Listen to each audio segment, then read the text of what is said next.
There is a version of you that you have been protecting. Not physically, in the other ways.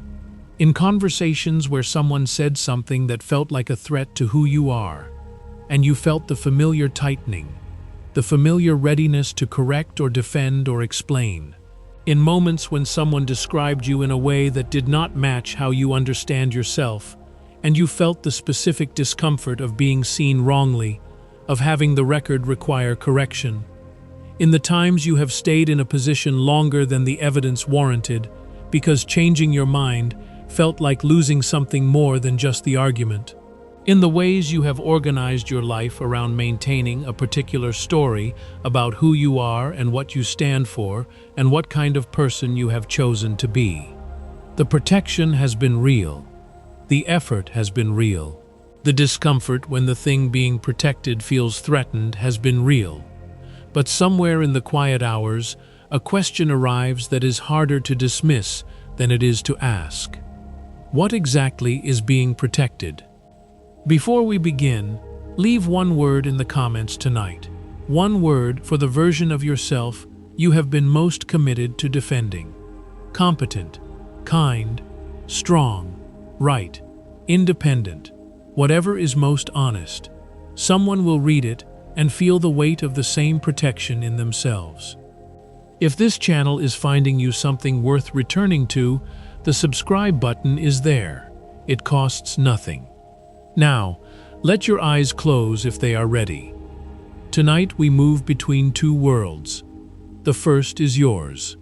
A man in Minneapolis who has not changed his opinion about something important in 11 years. Not because the evidence has been consistently on his side, but because changing it would mean being the kind of person who was wrong for 11 years, and that feels worse than staying wrong. A woman in San Francisco who describes herself as independent has described herself as independent for 20 years and is lying awake tonight because someone she loves needs more from her than independence allows her to give. A man in Philadelphia who built his entire professional identity around a particular skill set and discovered, at 51, that the industry no longer needs it, and who is finding that the loss of the skill set feels, confusingly, like the loss of himself. A woman in Miami who has been in conflict with her sister for 4 years over something that has long since ceased to matter to either of them, but who cannot end the conflict without conceding a point about her own behavior that does not fit who she has decided she is. The second world is older. A Song Dynasty poet who spent 40 years maintaining a reputation and discovered, in the ruins of the thing that reputation had been attached to, that he had never been what the reputation said he was. A Haitian court lady who understood, during a single long night, that the self she had spent 20 years constructing was a construction, and that what was underneath the construction was both less and more than she had imagined. A Tibetan monk who was given a teaching so simple and so devastating that he spent 15 years trying to avoid understanding it, and understood it anyway. A Korean scholar who lost everything that had made him who he thought he was, and found, in the specific emptiness that followed, that something was still there. And a very old Vietnamese teacher who was asked, on the last morning of her life, whether she was afraid, and who said, with complete calm, that the person who would have been afraid was no longer who she was, and had not been for some time. These stories are contemplative in nature, offered for rest and reflection, not as medical or therapeutic advice. Feel the weight of the body right now. Not the weight of the identity, the body. Breath moving through it, without asking who is breathing. The dark, which has no opinion about who you are. The stories are waiting. Michael had not changed his mind about the development project in 11 years. He was 44, a city planner in Minneapolis, and the project in question was a neighborhood redevelopment plan that he had opposed publicly and loudly in his early 30s, when he was newer to his career and more certain about things. He had written opinion pieces, he had spoken at public meetings, He had built a portion of his professional reputation on the specific position that this particular approach to urban development was wrong. The project had proceeded anyway, as projects often do, regardless of opposition. And it had, in the years since, produced results that were mixed at best and in some respects better than he had predicted they would be. The neighborhood had not collapsed. Certain things had improved. The evidence, honestly assessed, did not fully support the position he had taken 11 years ago. He had not updated the position. Not dishonestly. He had told himself, across 11 years, that the full picture was more complicated than the partial improvements suggested, that his original concerns remained valid even if they had not fully materialized, that changing his position would be premature given the ongoing nature of the situation. All of this was partly true, but lying in bed one night, in the specific clarity that arrives around 2 in the morning when the daytime arguments have gone quiet, he understood something he had been avoiding understanding. He had not maintained the position because the evidence required it. He had maintained it because changing it would require him to be someone who had been publicly and professionally wrong for 11 years. And he did not know how to be that person without it meaning something larger about who he was, about his judgment, about the version of himself that had been built in part on being the person who had been right about this when others had not been. The position was protecting something, not the position itself, the self that had taken the position. He lay in the dark with this for a long time. In the southern provinces of Song Dynasty, China, in the late 12th century, there was a poet and scholar named Wei Mingzhu, not the official of the exile or the scholar of the unwritten poem, but a different man who had spent 40 years building a reputation as one of the foremost literary critics of his era. He was 63 years old. The reputation was real.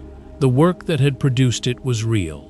40 years of careful reading and careful writing had resulted in a body of criticism that was genuinely valuable, that had shaped the aesthetic judgments of a generation of younger scholars. He was also a man who had spent 40 years maintaining a set of positions about the nature of good literature that had begun as genuine convictions and had become, gradually and without his fully noticing, something else. Not convictions, a territory, a set of boundaries that defined the space in which he was the authority, outside of which he was not. In his 63rd year, a young poet sent him a collection of work that was, by any honest assessment, excellent. It was also work that violated every principle he had publicly defended across 4 decades. It used forms he had argued were inadequate. It approached its subjects through methods he had critiqued as insufficient. It was, by his own framework, wrong, and it was unmistakably good. He sat with the manuscript for 3 weeks. He could review it dismissively, which would be dishonest, but would protect the territory. He could review it generously, which would be honest, but would require him to be the person who had spent 40 years defending positions that a 23-year-old poet had just demonstrated were insufficient. He sat with the manuscript and with what the manuscript revealed about the 40 years. What he finally understood, after 3 weeks, was not about the manuscript, it was about the territory. The positions he had defended were real.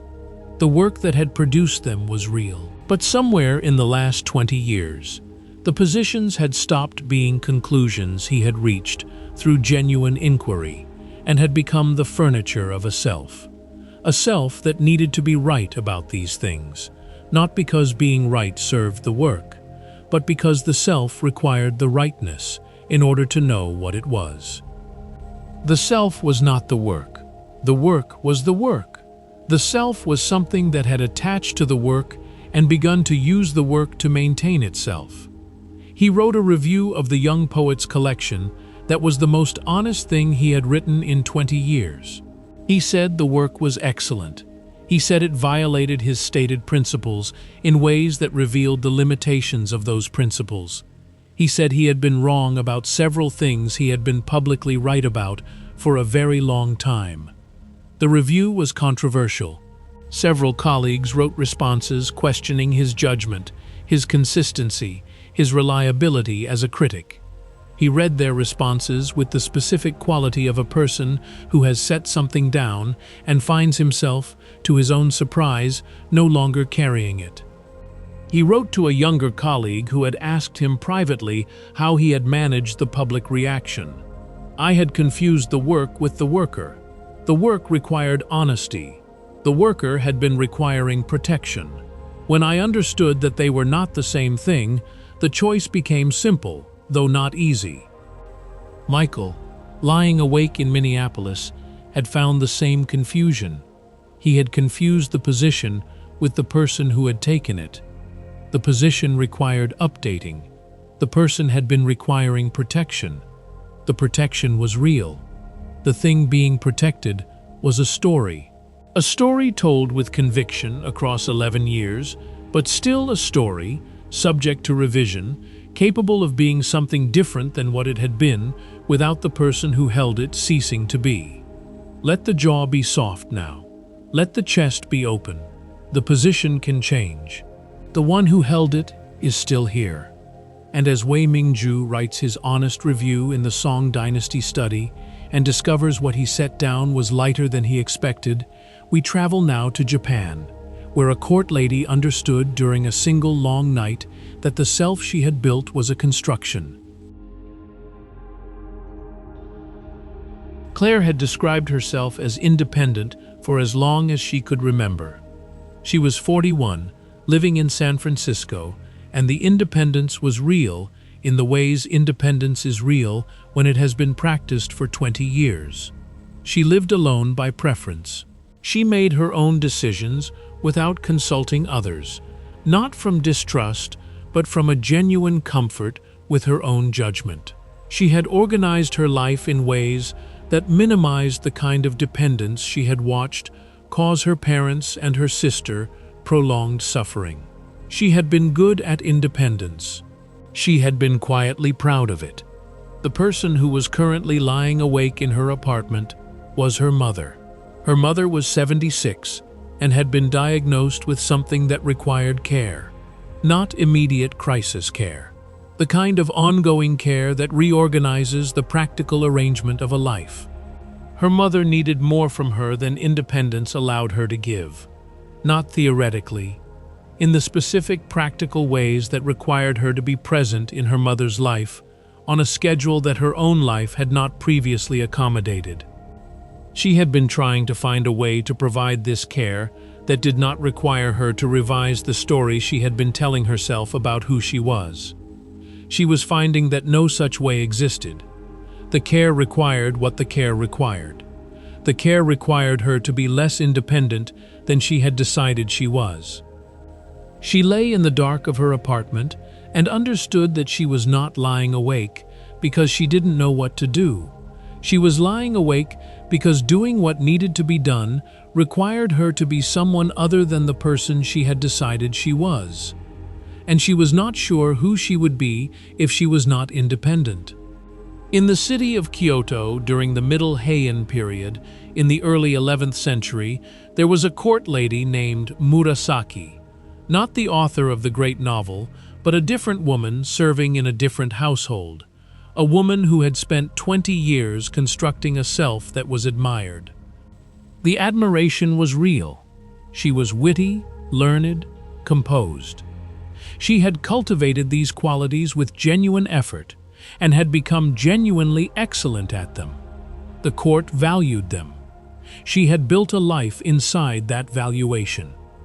One night, in the particular quiet of a court evening when the entertainment had ended and the guests had departed, and she found herself alone with the specific silence of a room that had been full, something arrived without announcement. She looked at what she had built. Not critically, with the specific quality of attention that comes when the noise has stopped and what was underneath it becomes briefly visible. What she saw was a construction, a careful, skilled, genuinely valuable construction. But a construction, something that had been assembled over 20 years from materials available to her, shaped by the specific requirements of the world she lived in, refined by the specific feedback that world had given. It was not nothing, it was considerable. But it was not, she understood, sitting alone in the quiet room, what she was. It was what she had made from what she was, within the constraints of the world she had been given. What she was, underneath the construction, was harder to describe. Not the wit, not the learning, not the composure. Something that had been there before any of those had been developed, and that remained whether any of them were present or not. She sat with this for a long time. She did not immediately know what to do with it. She did not dismantle the construction, which would have been neither possible nor useful. She continued to be witty and learned and composed, because those were real qualities that served real purposes.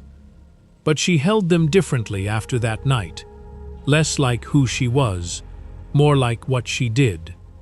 The space between those two things was small, but real. And in that space was something that did not require defense, because it was not a position. It was simply what was there when the positions were not. She wrote about this later in the journal she kept in the evenings, not for an audience but for herself. She wrote, "I thought I was the thing I had made. I am not the thing I had made. I am whatever made it. And whatever made it does not need to be defended, because it was never what was at risk." Claire, in her apartment in San Francisco, had arrived at the edge of this understanding. The independence she had been protecting was a thing she had made. A valuable thing, a genuinely useful thing, built for real reasons. But she was not the independence. She was whatever had built it. And whatever had built it was capable of building something different, if the situation required it, without ceasing to be what it was. She did not become less herself by being present for her mother. She became more visible to herself as the thing that the independence had been made by, the maker, not the made. Let the hands be still now, open in the dark, not holding any particular version of who you are. Just here, the maker, resting, not the made. And as Murasaki sits alone in the quiet Heian room and understands what is underneath the construction, we come now to the last story, to a Korean scholar who lost everything and found something still there. Robert had been a technical writer for 27 years. He was 51, living in Philadelphia, and technical writing had been not just his profession, but, he understood now, his identity. The specific skill of taking complex systems and rendering them comprehensible. The pride he had taken in clarity. The way he had organized his sense of himself around being someone who did this particular thing well. Artificial intelligence had changed the economics of technical writing in ways that had become undeniable across the previous 18 months. Not eliminated it, but transformed it in ways that made his particular expertise, the expertise he had spent 27 years developing, worth considerably less than it had been. He had handled this on the surface reasonably. He had looked into retraining. He had attended webinars. He had updated his understanding of the field and explored the ways his skills might transfer to adjacent areas. But he was sitting at his desk one evening in Philadelphia, and the equanimity he had been performing for 18 months was not present. What was present was something he had been avoiding looking at directly. He did not know who he was if he was not a technical writer. Not dramatically, in the specific, practical way that a person who has organized their self-understanding around a skill set finds themselves disoriented when the skill set becomes less central. He had business cards that said what he was. He had a LinkedIn profile that said what he was. He had a way of answering the question, "What do you do?" that he had given so many times it had become indistinguishable from the answer to the question, "Who are you?" He sat at his desk and understood that those were two different questions that he had been answering with the same answer for 27 years. In the province of Gyeonggi, in early Joseon, Korea, in the late 14th century, there was a scholar named Sonam Rinchen, not the trader or the nomad, but a Korean scholar given a Tibetan name by a teacher who had traveled far, a man who had spent 30 years building an identity as one of the most respected interpreters of classical Chinese texts. The scholarship was real, the reputation was earned. 30 years of genuine work had produced genuine understanding that had genuinely benefited the students and officials who had sought his guidance. In the political transition that accompanied the founding of the Joseon Dynasty, his position changed. Not dramatically, in the way of execution or exile. Simply, the specific form of scholarship he had cultivated was no longer what the new order required. The texts he had mastered were not the texts the new administration wished to emphasize. The students stopped coming. The officials stopped consulting him. He was 58 years old. He had his scholarship. He had no audience for it. He spent several months in a specific quality of confusion that he did not initially recognize as confusion. He continued his studies because the studies were what he had always done. He rose at the same hours and read the same texts and made the same notes. The external practice continued. But something was different. He was doing the work without knowing, for the first time in 30 years, why he was doing it. The why had always been present before, in the form of the students and the officials and the social function his scholarship served. Without them, the why had become unclear. He sat with this for several months. One morning, reading a text he had read many times, he noticed something that the previous readings had not shown him. The text was more interesting without the purpose. Without the need to render it useful for students, without the social function that had organized his relationship to it, the text was simply itself, complex, strange, alive in ways he had not fully seen when he was reading it for a purpose. He understood something that morning. The scholarship had two parts, the part that served the social function, which was gone, and the part that was the actual encounter between his mind and the texts, which was not gone at all. He had confused these two parts for 30 years. The social function had been so continuously present that he had not noticed it was separate from the encounter itself. When the social function was removed, he had experienced it as the loss of the scholarship, because he had taken the social function to be what the scholarship was. But the scholarship, the actual thing, was still there. It had always been there, underneath the social function. He had simply not seen it clearly because the social function had been occupying the foreground. He wrote to a former student who had asked how he was managing the changed circumstances. "I have been a scholar of classical texts for 30 years. I am still a scholar of classical texts. What has changed is the audience. I had confused the audience with the scholarship. They are not the same. The scholarship was always the encounter between my mind and the texts. The audience was one of the things the encounter produced. The audience is gone. The encounter remains." He paused. "What I am learning, at 58, is the difference between what I do and what I am. I do scholarship. I am whatever has been doing it for 30 years. Whatever that is, it is not dependent on the audience for its existence. It was there before the audience arrived, and it is here now that the audience has left." Robert, at his desk in Philadelphia, was beginning to find the same distinction. The technical writing was a thing he had done. He was whatever had been doing it. And whatever had been doing it for 27 years, the specific quality of mind that moved toward complexity and found clarity in it was not a skill set. It was something prior to any particular skill set. something that had chosen technical writing as its expression in one era, and would find, if he allowed it, a different expression in the next. He was not the technical writing. He was what had made the technical writing possible, and that had not become obsolete. Let the body be heavy now.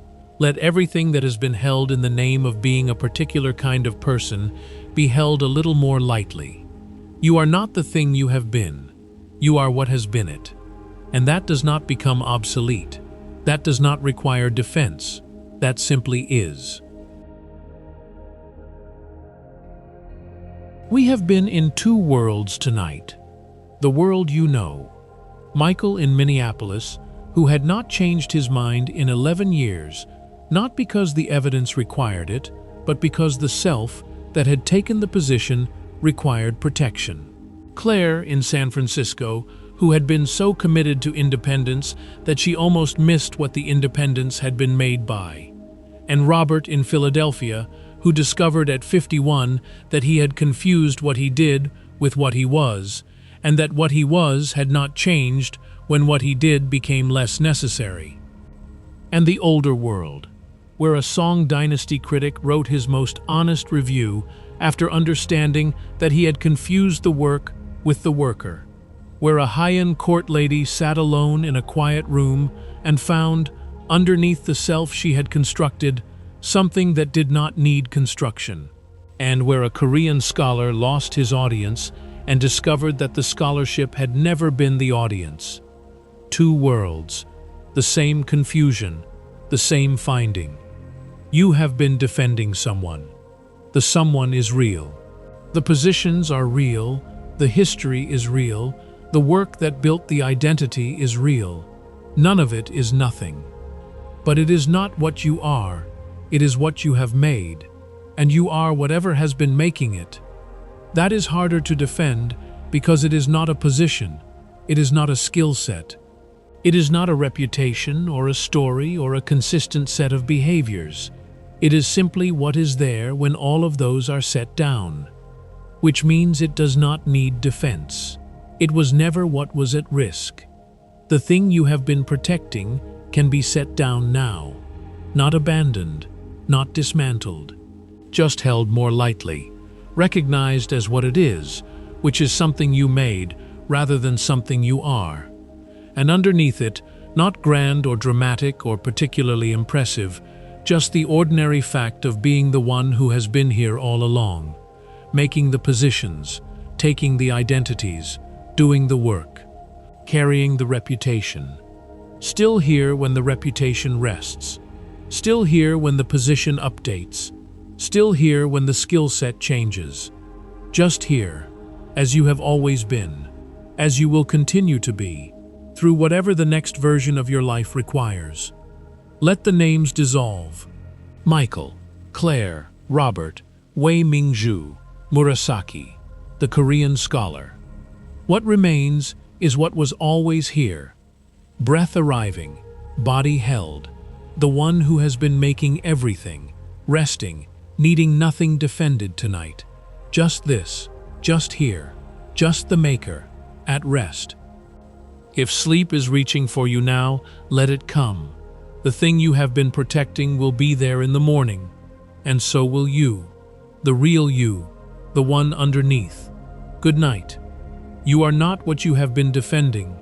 You are what was there before the defense began.